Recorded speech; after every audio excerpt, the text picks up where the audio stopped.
भारत की आज़ादी के बाद 1965 का साल देश की सैन्य शक्ति के लिए बेहद ही खास साबित हुआ। इसी साल भारत ने अपना पहला एयरक्राफ्ट कैरियर आईएनएस विक्रांत को नौसेना में शामिल किया। ये युद्धपोत इतना शक्तिशाली था कि 1971 के भारत पाकिस्तान युद्ध में पाकिस्तान सेना ने इसे सबसे बड़ा खतरा माना था।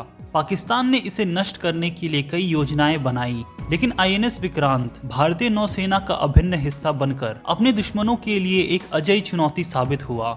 आइए आज के वीडियो में जानते हैं आईएनएस विक्रांत के पूरे सफर को। शुरू करते हैं आईएनएस विक्रांत का ऐतिहासिक सफर से।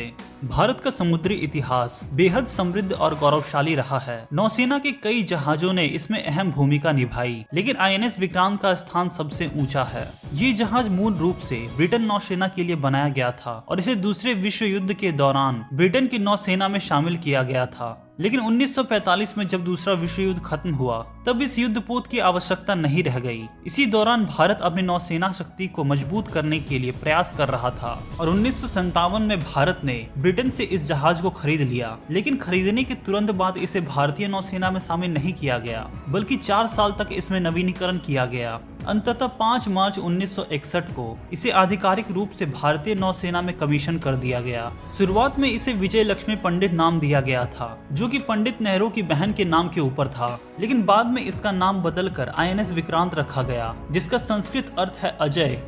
1971 का भारत पाकिस्तान युद्ध और उसमें आईएनएस विक्रांत की भूमिका। 1965 के भारत पाकिस्तान युद्ध में आईएनएस विक्रांत का इस्तेमाल बहुत ही कम हुआ, लेकिन 1971 के युद्ध में इसने अपनी शक्ति का भरपूर प्रदर्शन किया। उस समय ये भारत के पूर्वी मोर्चे पर तैनात था और पाकिस्तान को बुरी तरह से कमजोर कर रहा था। इस युद्ध के दौरान विक्रांत पर मामूली तकनीकी दिक्कत आई, जिससे इसकी गति कम हो गई, लेकिन इसके बाद भी ये पाकिस्तान पर बहुत भारी पड़ा। पाकिस्तान ने इसे नष्ट करने के लिए पीएनएस गाजी पनडुब्बी को भारत के समुद्री क्षेत्र में भेजा, लेकिन भारतीय नौसेना ने इस चाल को पहले ही भांप लिया था। आईएनएस विक्रांत को सुरक्षित रखने के लिए भारतीय नौसेना ने उसे एक अलग स्थान पर भेज दिया और उसके जगह आईएनएस राजपूत को खड़ा कर दिया। पाकिस्तान ने आईएनएस राजपूत को विक्रांत समझकर हमला कर दिया, लेकिन इसी दौरान भारतीय नौसेना को पीएनएस गाजी पनडुब्बी को नष्ट करने का मौका मिल गया। इसके बाद आईएनएस विक्रांत ने अपने लड़ाकू विमानों से पाकिस्तान की नौसेना पर जबरदस्त हमले किए, जिससे पाकिस्तान को इस युद्ध में भारी नुकसान उठाना पड़ा। आईएनएस विक्रांत की विदाई और एक नई शुरुआत।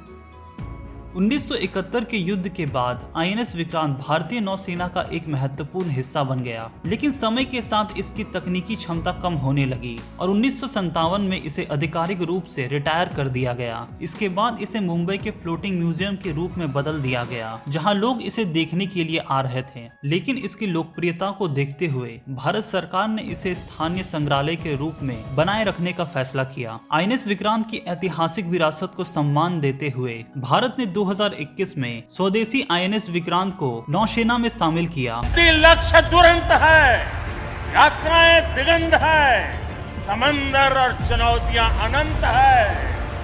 भारत का उत्तर है विक्रांत। ये नया युद्धपोत अत्याधुनिक सुविधाओं से लैस है और भारत की समुद्री शक्ति को एक नई ऊंचाई देने में सक्षम है। ये जहाज पुराने आईएनएस विक्रांत से कहीं अधिक शक्तिशाली है और ये दुश्मनों के लिए और भी बड़ा खतरा साबित हो सकता है।